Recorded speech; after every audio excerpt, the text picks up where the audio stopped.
Good evening, good afternoon, for some also good morning to this webinar, which is focused on radio frequency, in particular parts the radio frequency.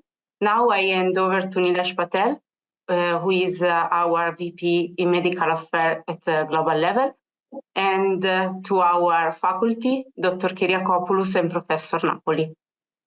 Please. Well, it's my absolute pleasure to invite all of you to this webinar with experts on pulse radio frequency. I first learned about pulse radio frequency back in 1996 with Professor Manos Schleuter in Maastricht and in Amsterdam, actually several visits with Professor Schleuter, the late Professor Schleuter. He just passed away last year.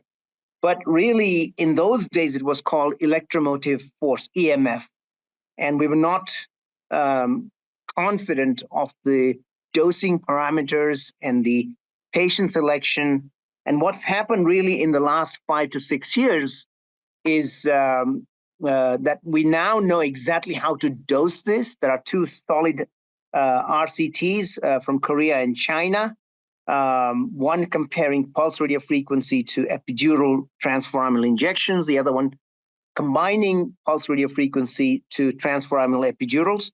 And there are two other studies that are smaller studies that actually also prove that pulse radio frequency works, but you have to dose this appropriately. And then the next phase of that was really to see if we can actually improve this even further and prove this in a large RCT. And we're excited, really excited, to have the experts globally to try to share some of that with you. Now, if you think of the patient with radiculopathy and neuropathic pain, historically, we've not had all that much to offer to these patients. We do conservative care, which typically includes physiotherapy, home exercise programs. For disc herniation specifically, there is data for McKenzie exercises combined with oral analgesics, be it opioids and non-opioid medications, cognitive behavior therapy, and epidural steroids. And the Garament paper in 2010 established that the NNT for epidural steroids in disc herniation is 4. So in a placebo-controlled trial, beyond placebo, every 4th patient benefits from the epidural steroid injection.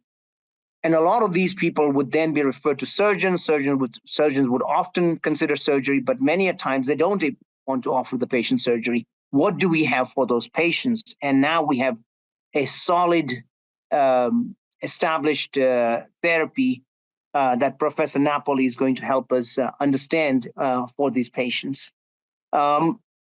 Without much ado, I want to try to introduce my friend and colleague, Yorgos Kyriakopoulos. He's a chair of pain in Germany in the Department of Orthopedics and Traumatology. He's well published, well respected, very, very passionate individual, and he has expertise in neuromodulation over the last 14 years. And he's going to share with us the course of his approach for these patients, and specifically how he would implement this therapy. He will discuss the technical aspects of dosing, as well as discuss patient selection. So, Dr. Kyriakopoulos, please take away. I'm going to stop sharing my screen, and we look forward to an amazing presentation. Thank you. Nilesh, good morning in California, and good evening all around the world, maybe. Thank you for your kind introductory words. It's a great pleasure and honor to be invited to talk about neuromodulation through pulse radio frequency. And it's a very big pleasure to know that many, many colleagues all around the world are interested in filling the gap between conservative therapeutical methods in pain therapy and maximal therapy, what I'm always saying is open spine surgeries. So not only spine surgeries, but also peripheral nerve surgery. So thank you very much for your invitation. Also, thank you very much on Boston Scientific for having me here today. I will share my screen now, and let's get started.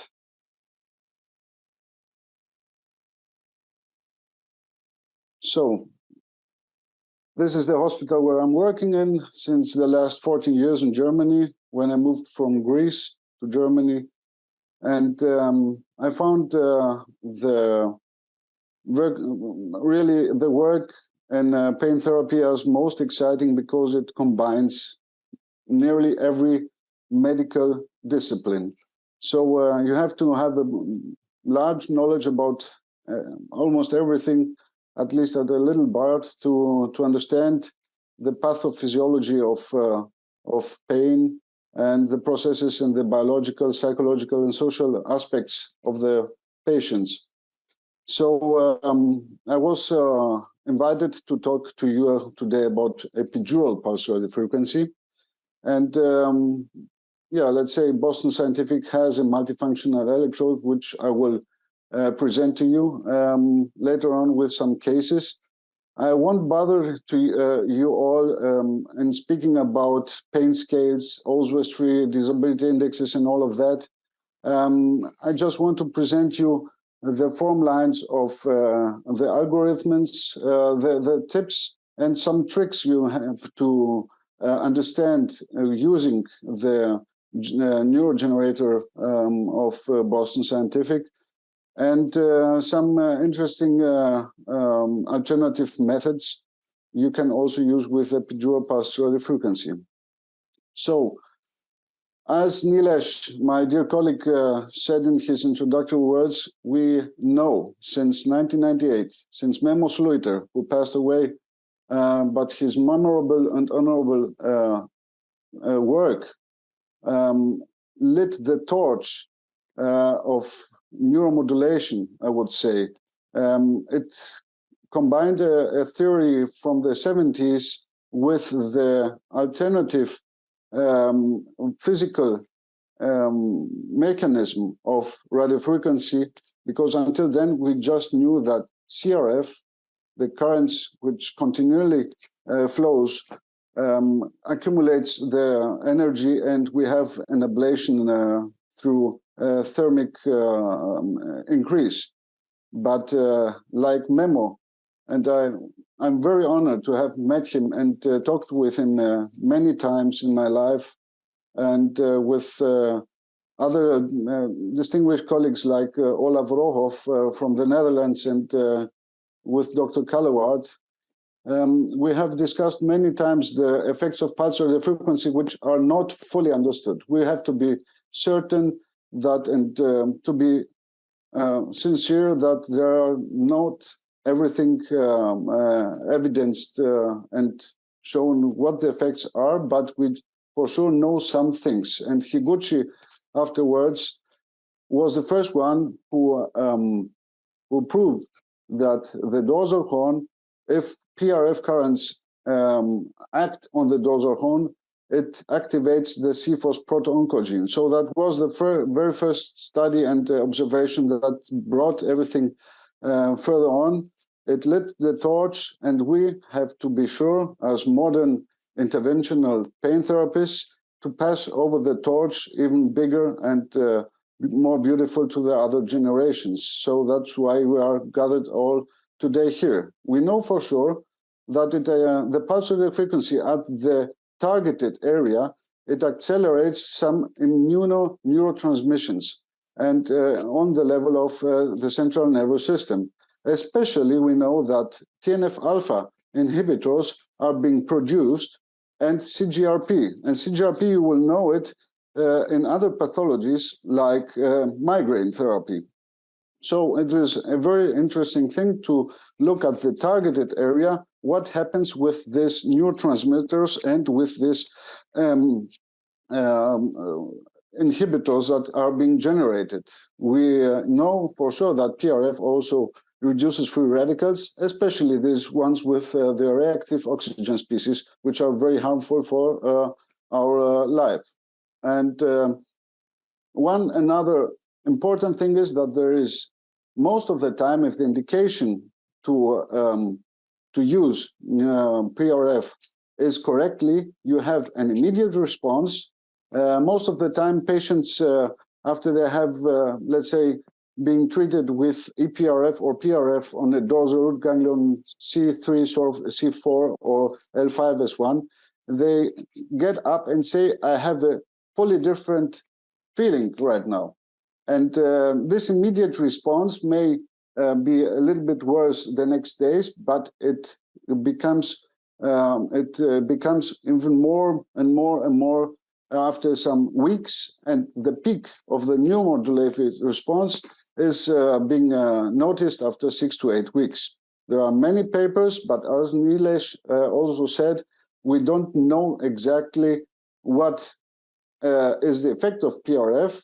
One paper was published 2010, and big RCT, and another big RCT is from my distinguished colleague, Dr. Napoli, who will later on introduce you his research.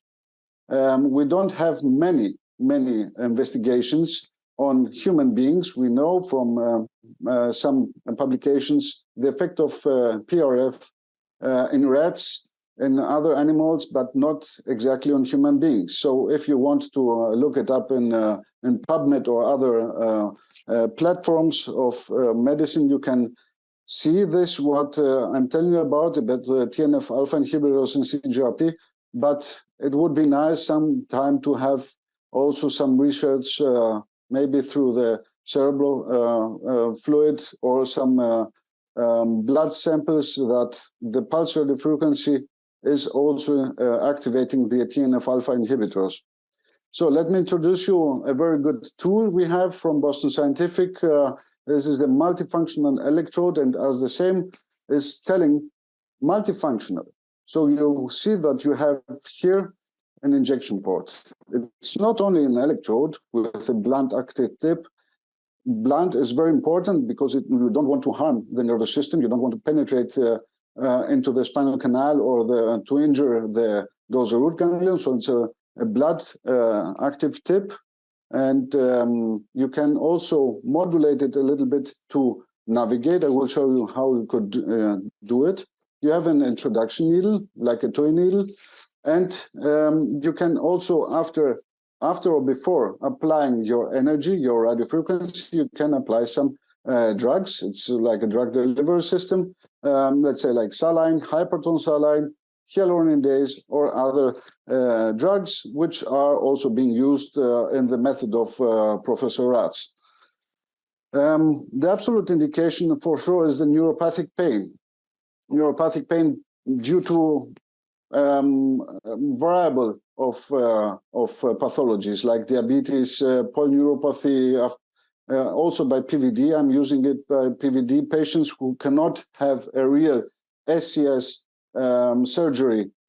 And we are talking about PVD and Fontaine stage of 2A to 3. Patients which cannot have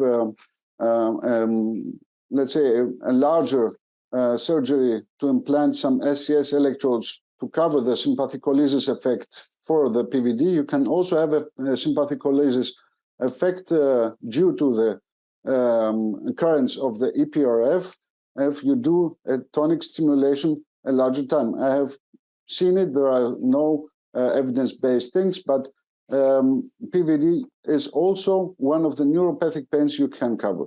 But let's not stay at PVD. It's also CRPS, intercostal neuralgia.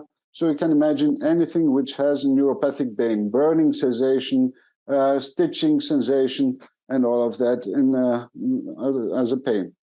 The relative indications now are everything which has a mechanical compression. Professor Napoli will show you afterwards some very beautiful images of discopathies which have retracted after using pulse radiofrequency.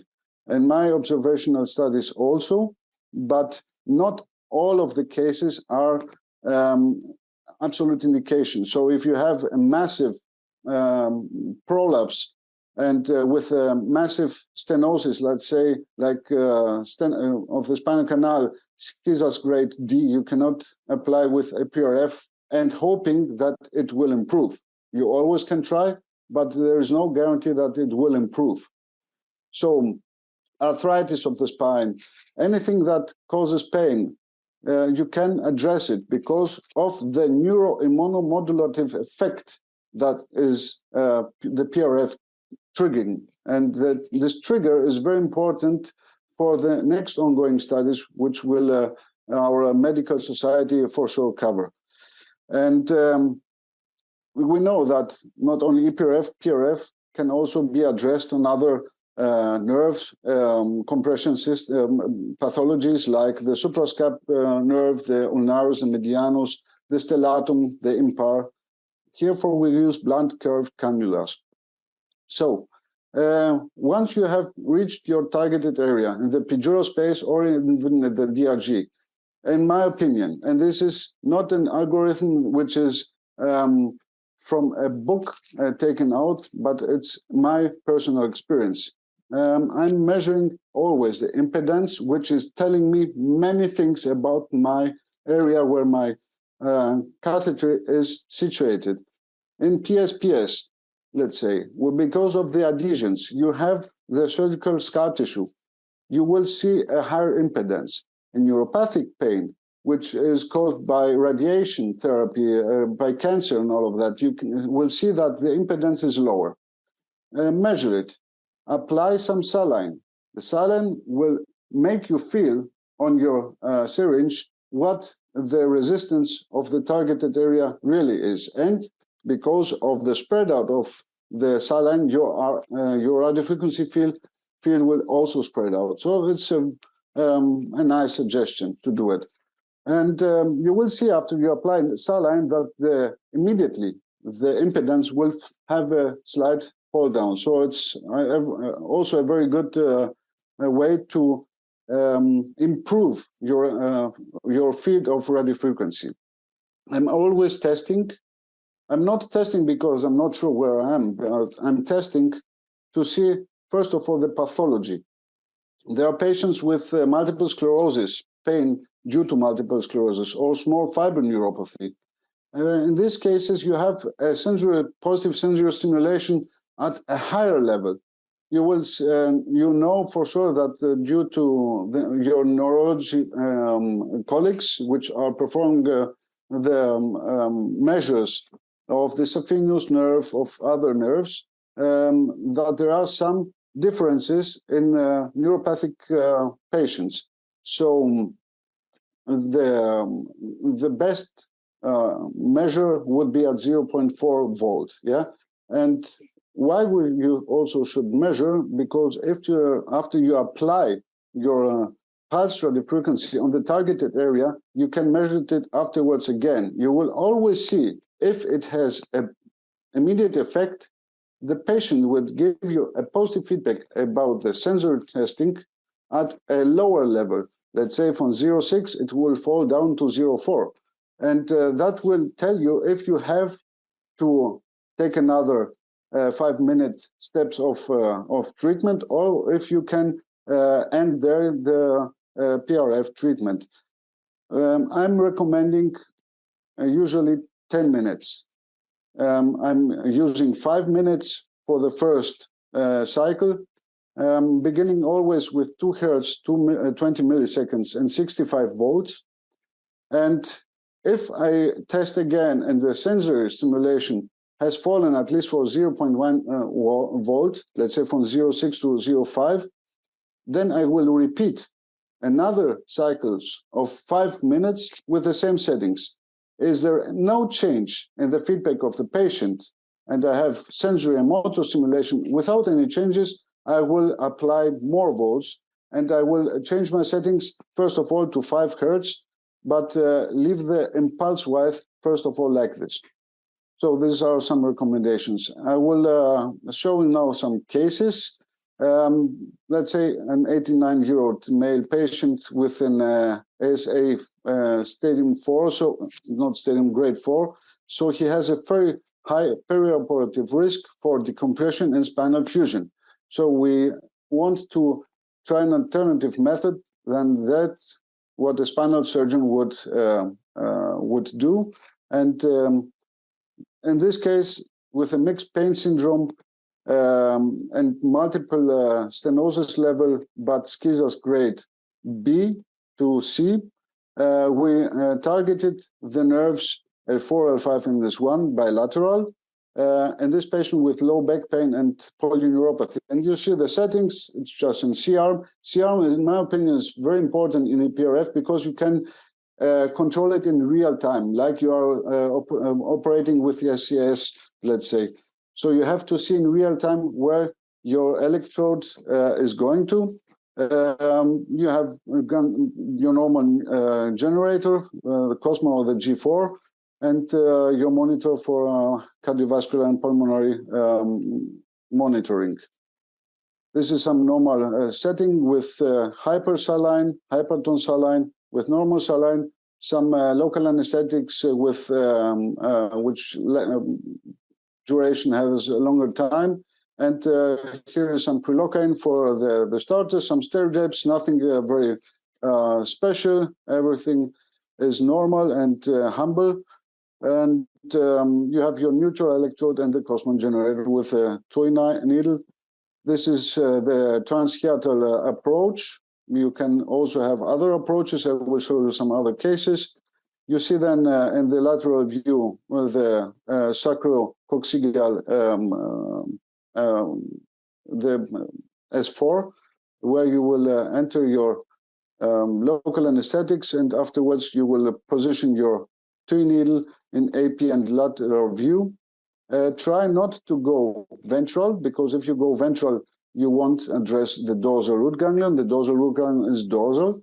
So try to go up to the dorsal way. And many times you won't be able to navigate as you want, or as some of you are very used to do it with the SCS, because there is no mandron. But I will show you how you can bend a little bit the tip of the electrode, and then you can steer it a little bit better. That's how you introduce it. This is an AP view where we are in the middle of the spinal canal dorsally, addressing to the L5 nerve roots, which are in the recessus here, just tending to come out. The L5 roots are going downwards like this. These are the settings. It's every time E-dosed on the pulse width, 65 volts. And this is the tip, the active tip of the RC electrode, bended a little bit so that you can maneuver it a little bit, steer it, yeah? So if you have done it, you can steer it a little bit better and go through the adhesions or the scar tissue. This is another case of a 45-year-old male with post-social neuralgia. Like I said at the beginning, I won't tell you how the outcome was. Believe me, it was good. Yeah, with a pain relief of about 80 to 90%. I'm not presenting any cases here, but cases which have worked indeed. This is a post-social neuralgia patient, PZN, and the thoracic level had multiple affections in many years, let's say 7 or 8 years. So he had tried everything like pregabalin, gabapentin, mirror therapy, and everything, but nothing worked. So we made an approach from L1, L2, and addressed the dorsal root ganglion of T7 and T8 on the right side. Another female, 36 years old, PSPS type 2, the former FBSS, as you know, with neuropathic left leg pain due to epidural fibrosis and radiculitis. Our target was to make an PRF L5 and S1 left. This is the approach. You see that here she has many scar tissues, so our electrode was bended a little bit. Then we see in the other view that we are behind the S1 region, and here we are on the level of L5. We applied some dye. We saw that here was a dye defect, and we were for sure that here is also the the scar tissue of the former discectomies. And this is after we applied, first of all, hypertone saline 2 cc's to make a little bit way, because everything was fully covered with scar tissue. The impedance was amazing, fall from 310 ohm to 90 ohm. It made our pathway more easy to go a little bit more cranial, and the EPRF was, in this case, been done for 10 minutes. Here is another case where you can indications have for EPRF. A patient who had hernioplasty after 4 abdominal surgeries, even one was an approach for an aneurysma of the aorta. So he had, after all these 4 surgeries of his abdominal region, had an entrapment syndrome of the nervus inguinalis. So many would say, why don't you do a PNS? Just put an electrode on the nervus inguinalis, and maybe at that in this area. There is, most of the time, it is very difficult to find the nerve, the ilioinguinalis nerve, or the iliohypogastricus, or the genitofemoralis after many surgeries. So there is much scar tissue. Don't see it in ultrasound. You are not sure. So you have to address a higher level where it's exiting, and it's the ilioinguinalis nerve is exiting L1, the genitofemoralis L1, L2. Yeah, so you have also the possibility to do an EPRF on this level to contribute to a pain relief in this area. Then this same patient had some a total knee replacement, and he had chronic pain without any stabilities. It was a capsular pain, and it was performed also on ablation, but it has no, and it didn't have any effect. So we addressed the DRG L3 and L4. I saw here another time the nervus inguinalis was exiting and going to.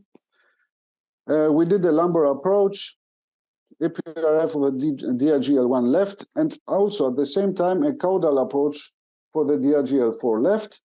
You see here the X-rays of the C-arm X-rays of the EPRF on the level of the DRG-L1, and afterwards with a transhiatal approach for the DRG-L4. That's here, and I went also to L3 afterwards.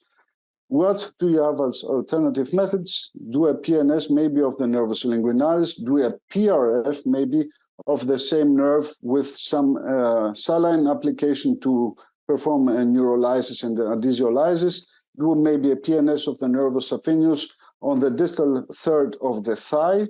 Yeah, that's all alternative methods, but with the APRF, you have a minimal invasive technique, which can also help you very, very fast. Our FA of the knee with C-arm or ultrasound is a possibility, PRF, and for sure, DRG implantation or an SCS would be alternatives. Last case is a very young lady which had chronic persistent pain on her back with a discopathy of 5S1 and a compression in the intracessal part of her spine, of her lumbar spine, and affecting the nerve root S1 intracessal and in mediolateral left, the nerve root L5. For sure, you will see images from Professor Napoli, amazing. Congratulate him for once again about his results, but we can do also something else, and it's all just a remark or a recommendation from my behalf. You see here the intracessal compression of the S1 root, and this point, and the L5 root is has a tangent here with the disc.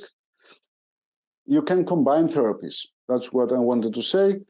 And if somebody understands this picture, then you will see here that there are also two more electrodes. These are the so-called flexored electrodes of Boston Scientific, and you can perform also intradiscal RF. Intradiscal RF not only with here how they are being placed, and whilst these two electrodes are generating the RF field and performing PRF inside the disc, not RF ablation all the time. Sometimes RF ablation if there's discogenic pain, but I'm using PRF in the disc. And while this is functioning, I'm also introducing the PRF transhiatal. So you see the images here, and my time is up, but I have just 2 minutes to show you something. This is a triangulation. I'm calling it in triangulation. You see the EPRF electrode is here on this side. I will show the lateral view. And I'm performing, first of all, a PRF bipolar of these two electrodes, then of these two electrodes, and at the end of these two flexodes. So we have 15 minutes of therapy with good results. I have also published them. You have also, like in Napoli's presentation, the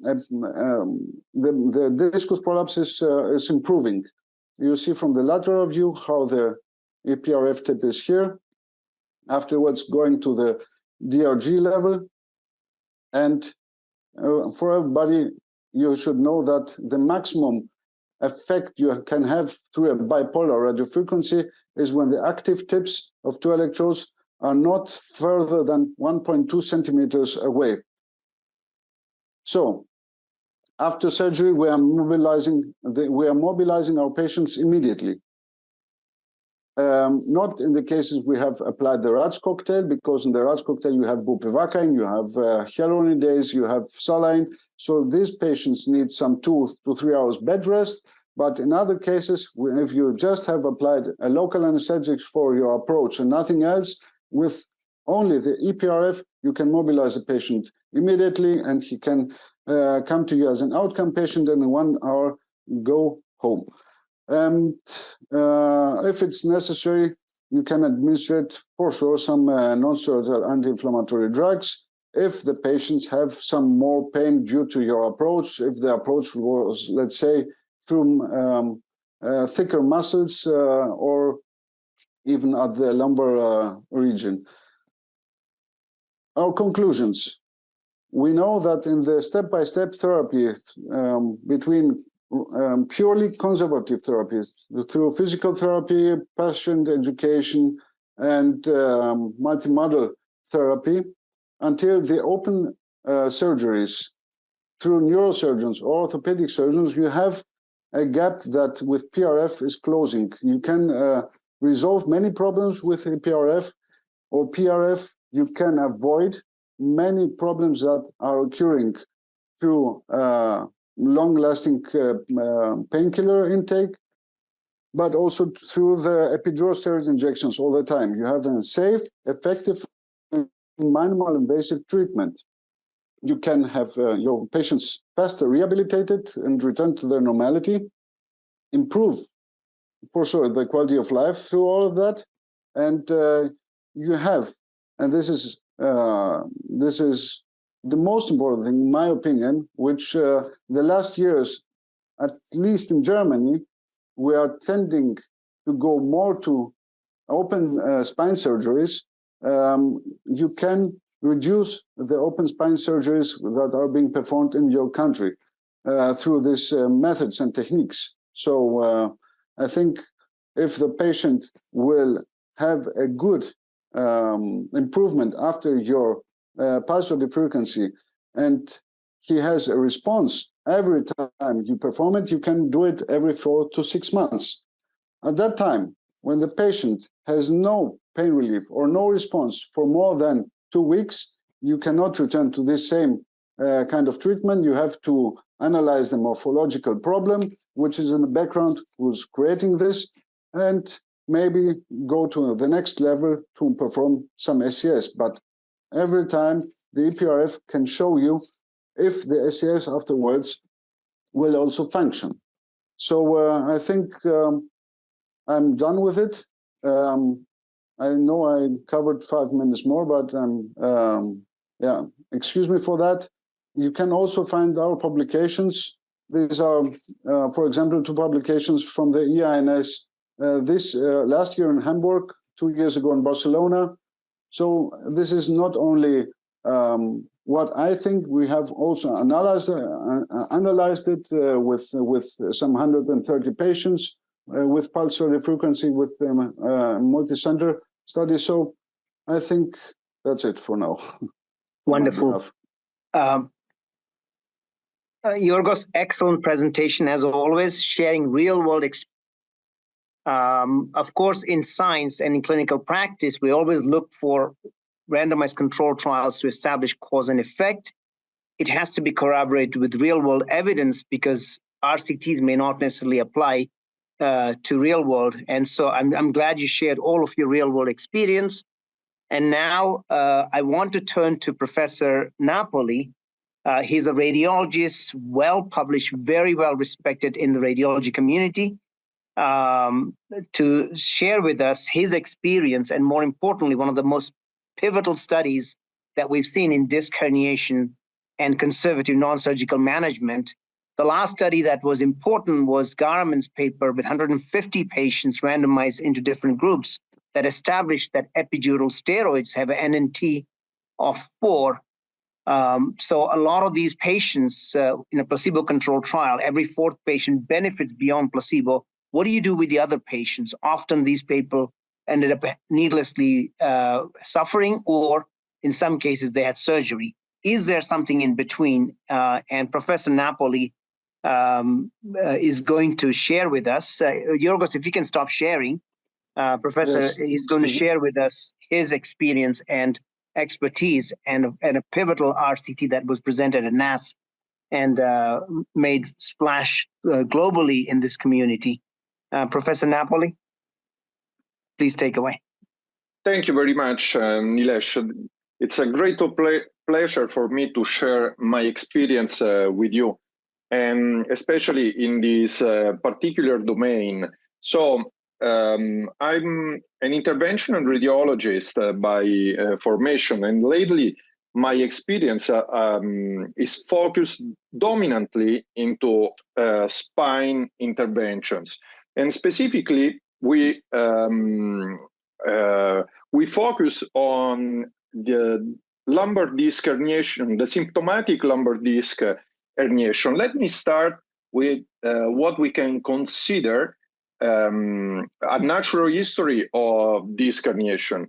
For example, we have a lady here with clear compression of the nerve that was symptomatic.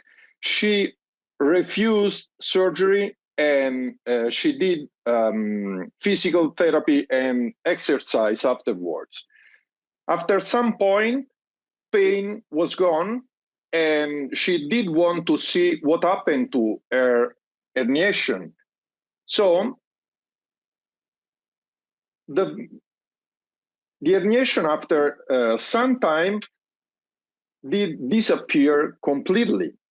And this is actually something interesting, and this is what we want to observe in many of our patients. So the problem is we can confirm also that this is the specific patient because of this angioma that we can encounter here. So without surgery, the herniation was completely disappeared spontaneously. And this is something that we would like to achieve in most of our patients. So who did actually treat the herniation? Well, the body, we know, resolves herniations. So we'll need to conduct the most of our patients to that specific point.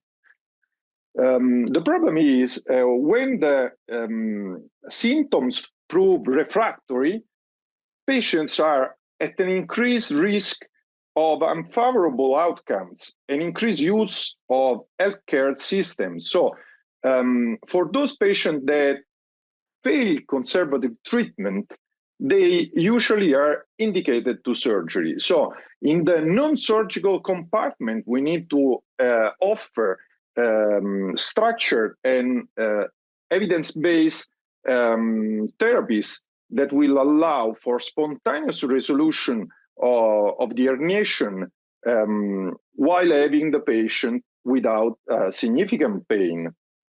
So in this context, minimally invasive approaches have been increasingly popular, and especially this phase 3 trial demonstrated how transforaminal epidural steroid injection is actually favorable compares to surgery at 1 year. So when we see patients that are refractory to conservative treatment for almost 12 months, and then they undergo either epidural steroid injection or surgery, at the end, results after 1 year of control are very similar. So this is actually very interesting, leaving surgery like very unlikely to be a cost-effective alternative to transforaminal epidural steroid as a first action. Now, sorry about that. Let me go over. So, pulse radiofrequency associated to epidural steroid injection has been there for decades. However, robust indication to use a combination of the two techniques was not robustly demonstrated. For this reason, we came up with the construction of a phase 3 trial comparing the pulse radiofrequency combined with steroid injection for sciatica from herniated disc. And the reason why we came up with this trial was because one of the major points that were raised against was that the major effect of our treatment was actually given by steroid injection. So for that reason, we wanted to demonstrate the true effect of the combination with a masking group where we were giving just steroid injection. So the study purpose of this phase 3 trial was to determine whether the combined treatment using pulse radiofrequency and the epidural steroid injection was superior to epidural steroid injection alone, specifically in the domain of sciatic symptoms associated to lumbar disc herniation that were refractory to conservative treatment. So the rationale behind the technique, the pulse radiofrequency applied to the dorsal root ganglion, is actually it entails a cascade of events where neuromodulation seems to play the dominant role. In my understanding, once we have a herniation compressing the nerve, there is a reaction of the body where, by results, we have a compression given by the muscle, so the vertebra gets closer, by fact, giving to the herniation a new energy to be outside and close the loop of this pinching the nerve. So at the end, increasing again the pain effect. So if we take away the pain of the specific nerve root, applying pulse radiofrequency, we might obtain a clear results of detention of the muscle strain, and without that pressure, possibly give the body the ability to spontaneously resolve the herniation. So by that, we included patients with a pain score of at least 4 on a scale of 10, that were refractory to medical and physical therapy, and that had a clear correspondence between clinical imaging parameters, because this seems to be straightforward, but actually most of the surgery have been in the past performed just on the basis of a report, without paying too much attention to the direct compression of the nerve and the relative symptoms along the leg. We excluded patients with prior surgery, lumbar stenosis, infection, and no clear diagnosis performed. So we randomized patients in two different arms: the combined pulse radiofrequency arm and transforaminal epidural steroid. And the other arm was the masking arm, where patients received only the transforaminal epidural steroid in a single shot. So those are the characteristics of the patient. We included 174 patients in the combined group and 177 patients in the injection-only group. At the end, 167 patients underwent the full treatment, and 176 are the masking group. So in terms of procedure, pulse radiofrequency, for the pulse radiofrequency, we introduce an active needle electrode with active tip that was reaching the dorsal root ganglion. The treatment usually lasts 10 minutes. We do give the patients a sensitive stimulation, and we actually in this study gave the stimulation to both the groups. So the group that received the pulse radiofrequency, we obtain pulse radiofrequency with the E-dose technique in 10 minutes. And the other group, the masking group, did not receive nothing. At the end of the 10 minutes for both groups, we injected. So those are the parameters where we keep constant the temperature and the voltage, and the impedance and the milliampere are always adjusting in order to keep constant the values for the entire duration of the 10 minutes treatment. At the end, we give some contrast in order to avoid spreading to the arterial space, and we inject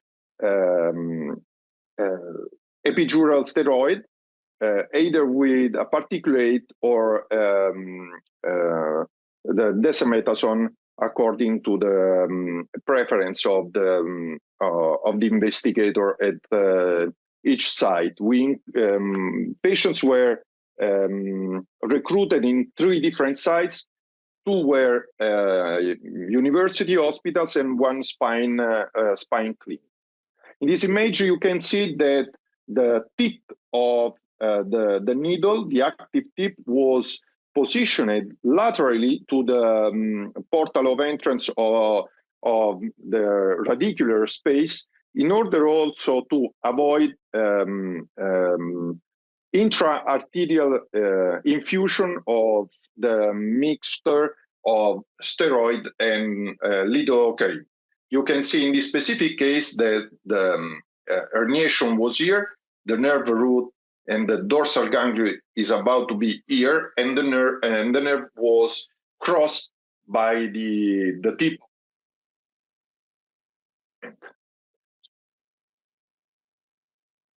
CT guidance, as you can see here.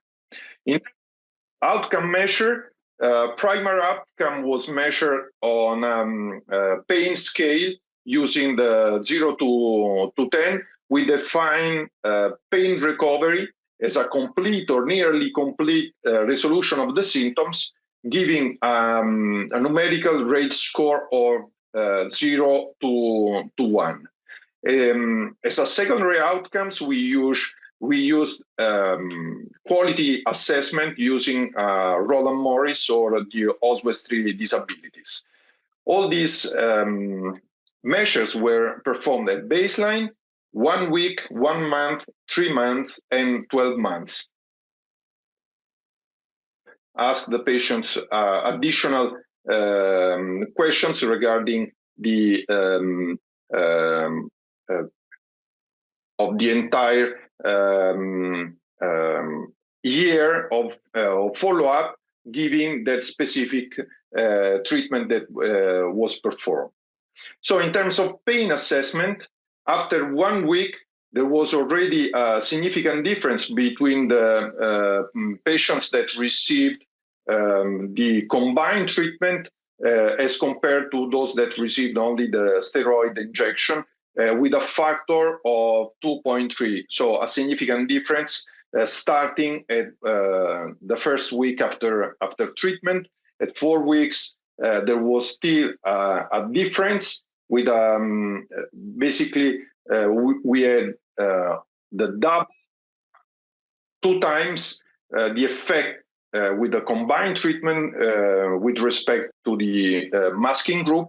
That was constant along the year of follow-up. And you can also see in this pulse radiofrequency plus steroid injection obtain better and long-lasting effect all over the treatment, the follow-up period. Relatively young lady that came with a baseline pain score of 9 out of 10. There was the nerve that after 3 months, the pain score was dropped to 0, and the MRI showed complete resolution of the showed similar trends of the curves, as you can see for the Roland Morris and for the Oswestry disability score. So in terms of failure for the combined group, we observed 12 patients that failed completely, so they did not have a response to the treatment, and 11 of those underwent subsequently to surgery. % of patients that we treated in the combined arm had a clinical benefit. So they had a pain score that dropped below 4. And 68% of pain-free, so with a numerical rate score of 0, so pain 0 at 1 year after treatment, which is an incredible result after all. In the masking group, the failures were 45, 21 patients underwent surgery, and only 13% of patients obtained pain 0 at the end of the follow-up period. Of a large compressing herniation in L5-S1, as you can see here, with a pain score that was 8 to 10, very intractable. And 1 month after the treatment, the combined treatment, patients experienced pain score of 1, so a dramatic drop in pain.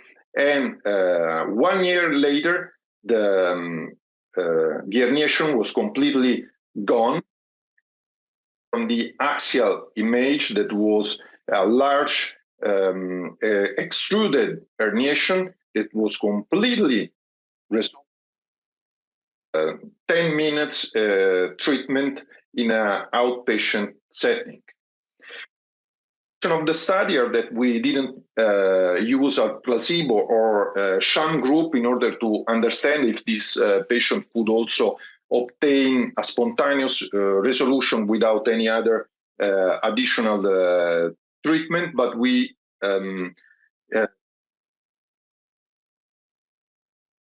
first of all, difficult to have 3 arms in a randomized clinical trial, and also because we didn't feel like ethical for the patient that were highly suffering because of the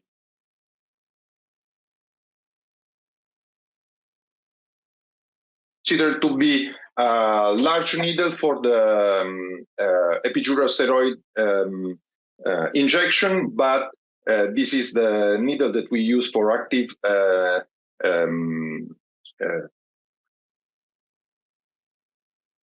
pulse radio frequency, and so we use for both arms the same needle.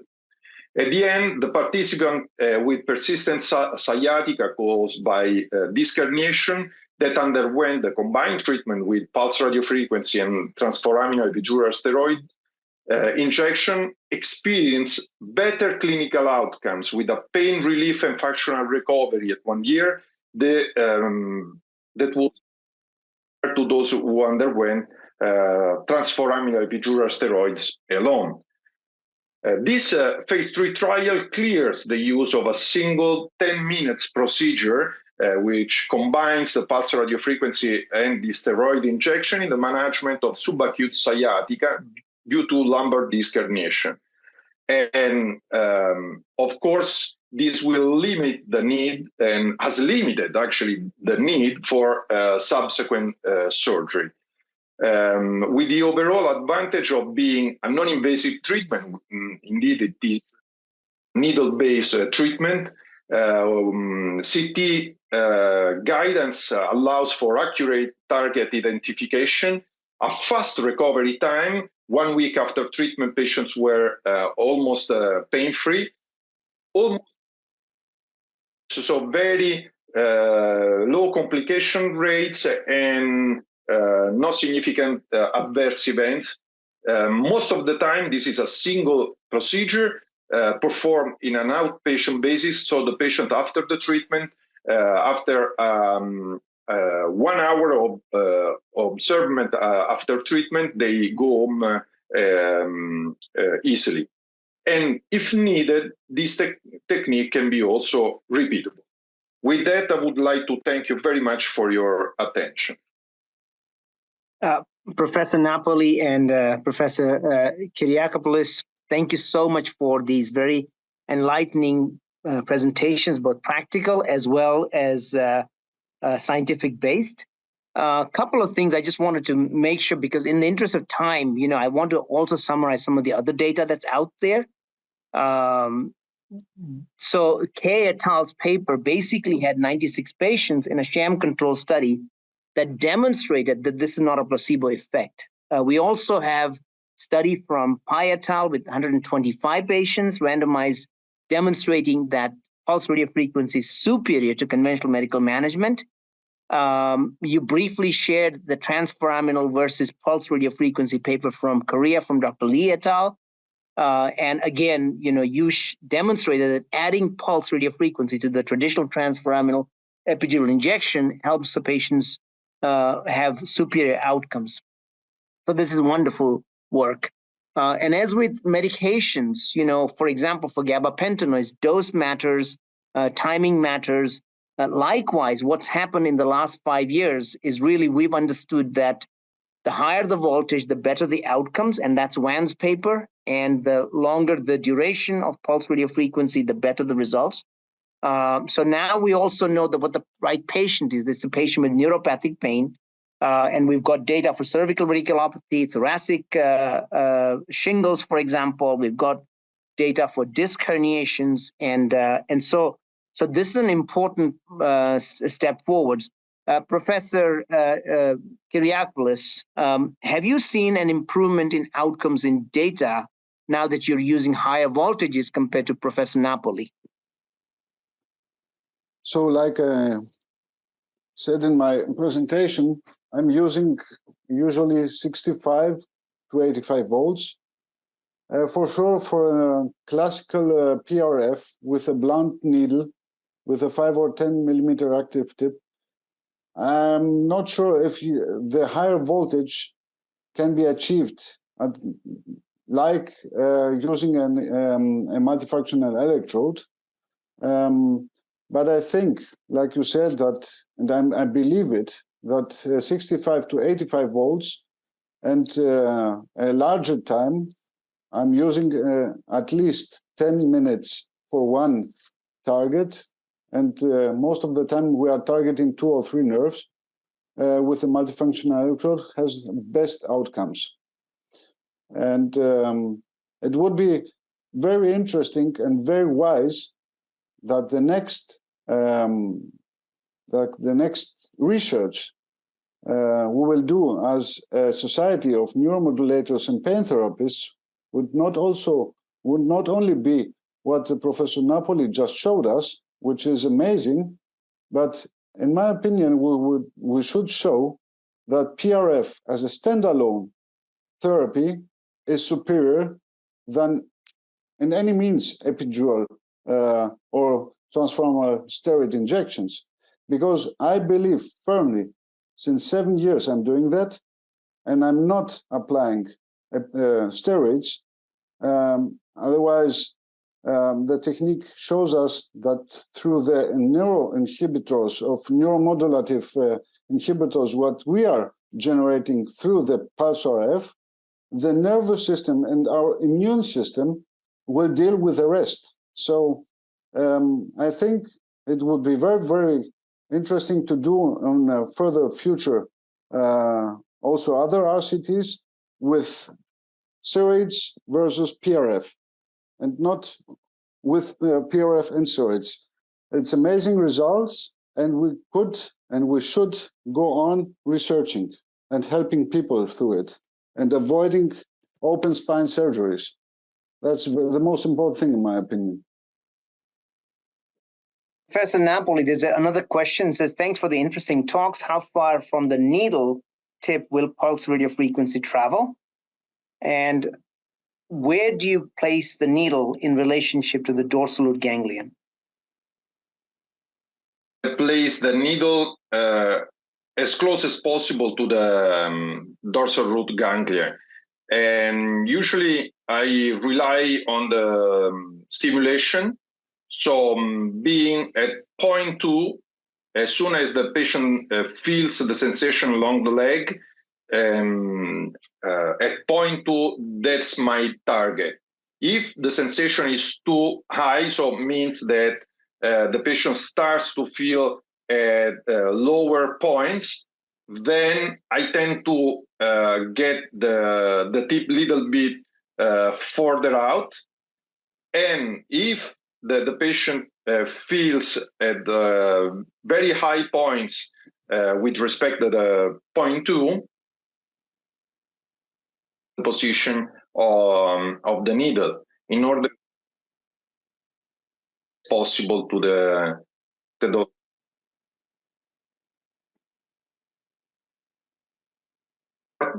of the foramen. Wonderful. In the interest of time, reduces a lot. Yeah, sorry. Reduces a lot complications related to the injection of the steroids. Yes. The move globally is towards using non-particulate steroids because of the artery of Adamkiewicz, which can be anywhere, when you're doing the transforaminal epidural injections.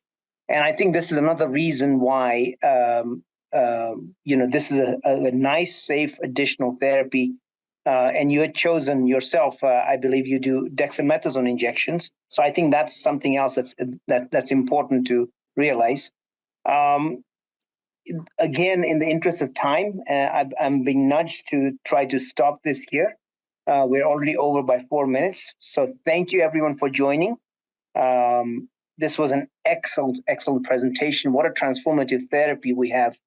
And if patients go from conservative care to epidurals plus conservative care, now we can do epidurals plus conservative care plus transforaminal injections. And if that doesn't work, either the patient can have surgery or traditional neuromodulation, and we've got amazing therapies with great outcomes for radicular pain, even in people with non-surgical back pain, as we have data for our SOLI study as an example. It's a randomized prospective control trial with excellent results in patients who want to avoid surgery and who want to get better without necessarily going through a microdiscectomy or an open surgery. So those are options. Again, I will close the session here. Sarah, do you have any comments? Now, first of all, thank you to all.